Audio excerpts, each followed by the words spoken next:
Hi, this is Matt with AppliancePartsPros.com. Today we'll be showing you how to repair your appliance. Remember, anytime you work on an appliance, make sure it's unplugged or the circuit breakers are off so there's no chance of electrocution. In this video, we're going to show you how to change out the Whirlpool dishwasher electronic control board. It's going to be a very easy repair and it'll only take a few minutes to show you how to do it. If you already have one of these, great. If not, you can click on the link below or get it at AppliancePartsPros.com. When you open up the package, you're going to get the new electronic control board. The electronic control board controls the functions of the dishwasher. The main reason you'll be changing it out is if it's failed and the dishwasher's not functioning properly. In order to get to the part, we have to open up the dishwasher door, but we're only going to open it up far enough so we can use the Torx 15 driver to take out the screws that hold the control panel on.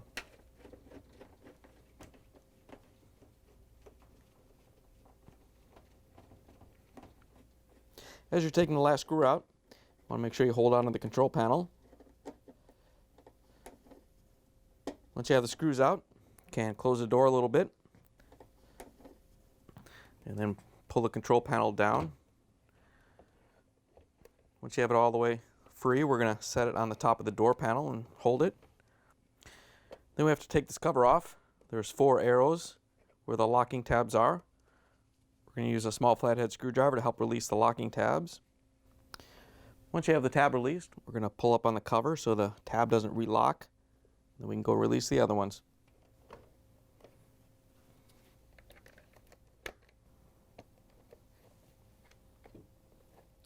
Once you have the tabs released, you can lift the cover off and set it aside.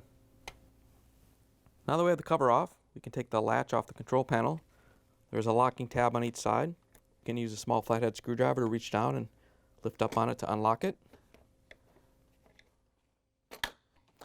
Once you have both sides released, we can lift the latch assembly off, and we're just going to set it down on the control panel until we're ready to remove it. To get the control board off, we're going to use a small flathead screwdriver to press on the 2 locking tabs that hold this end of the control board in. When you're pressing on them, you can lift up on the board so it doesn't lock back into place. Once you have them both released, we're going to lift up on it and carefully remove the ribbon cable. Just have to grab it and pull it off the board. Once you have the ribbon cable off, we can carefully take off the control panel. We just have to lift it off the lip right here where we're resting it. And we're going to carefully lift the latch and the electronic control board out. Just set it against the door so it doesn't damage anything. Once you have everything free, you can pull the control panel off the dishwasher. Now we can take everything off the electronic control board. First we're going to take the fuse off. It's just held on by a small plastic arm. You can get behind it with a small flathead screwdriver and pop it free. Once you have it off, we can disconnect the wiring harnesses. These 2 here don't have any locking tabs on them. All you have to do is pull them off.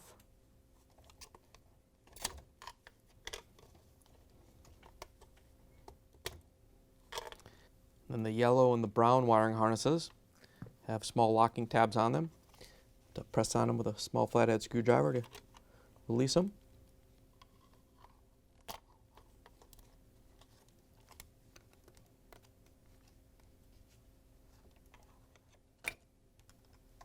Once you have all the wiring harnesses released, we can pull the electronic control board off the dishwasher. Here's the old electronic control board next to the new one. If you already have one of these, great. If not, you can get it at AppliancePartsPros.com. To put the new electronic control board in, we're going to reconnect all the wiring harnesses. These are color coded over here on the side. We're going to put the yellow in the yellow and the brown in the brown. All you have to do is snap them in so they lock in. We can reconnect the wire harnesses to the board. We've got the 1 with 3 terminals here and 4 terminals on the other side. Then we can snap the fuse in. Once you have that in place, we can grab the control panel and put it back on. To put the control panel back on, we're just going to lift up the latch and the control board and set them on the control panel for right now. And then we want to set the control panel on the top of the door. First, we're going to pick up the electronic control board and set it into place. You have the two legs at the end of the control board that have to go into the control panel on this end. Once you have that end in, we're going to grab the ribbon cable and carefully plug it into the control board. All you have to do is slide it down so it goes in. Once you have it connected, you can lower this end down and snap in the two locking tabs. Once you have it in place, you can put the latch assembly in place. All you have to do is lift it up and get the handle down into position. And then you want to line up these two studs on these holes right here. And you can push it down and snap it into place. Once you have the latch assembly snapped in, you can put the cover back on. All you have to do is set it into place and line up the locking tabs and snap it in.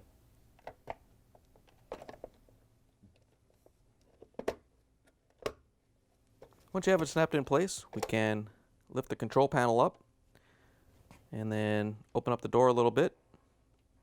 Once you have the door open a little bit, you can push the control panel the rest of the way on. And then we can use the Torx 15 driver to put the screws in.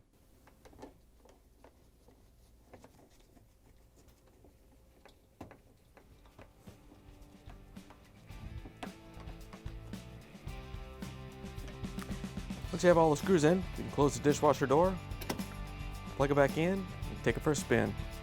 Thanks for joining us for another successful repair brought to you by AppliancePartsPros.com. Check out our other repair videos on our site, Facebook, and YouTube.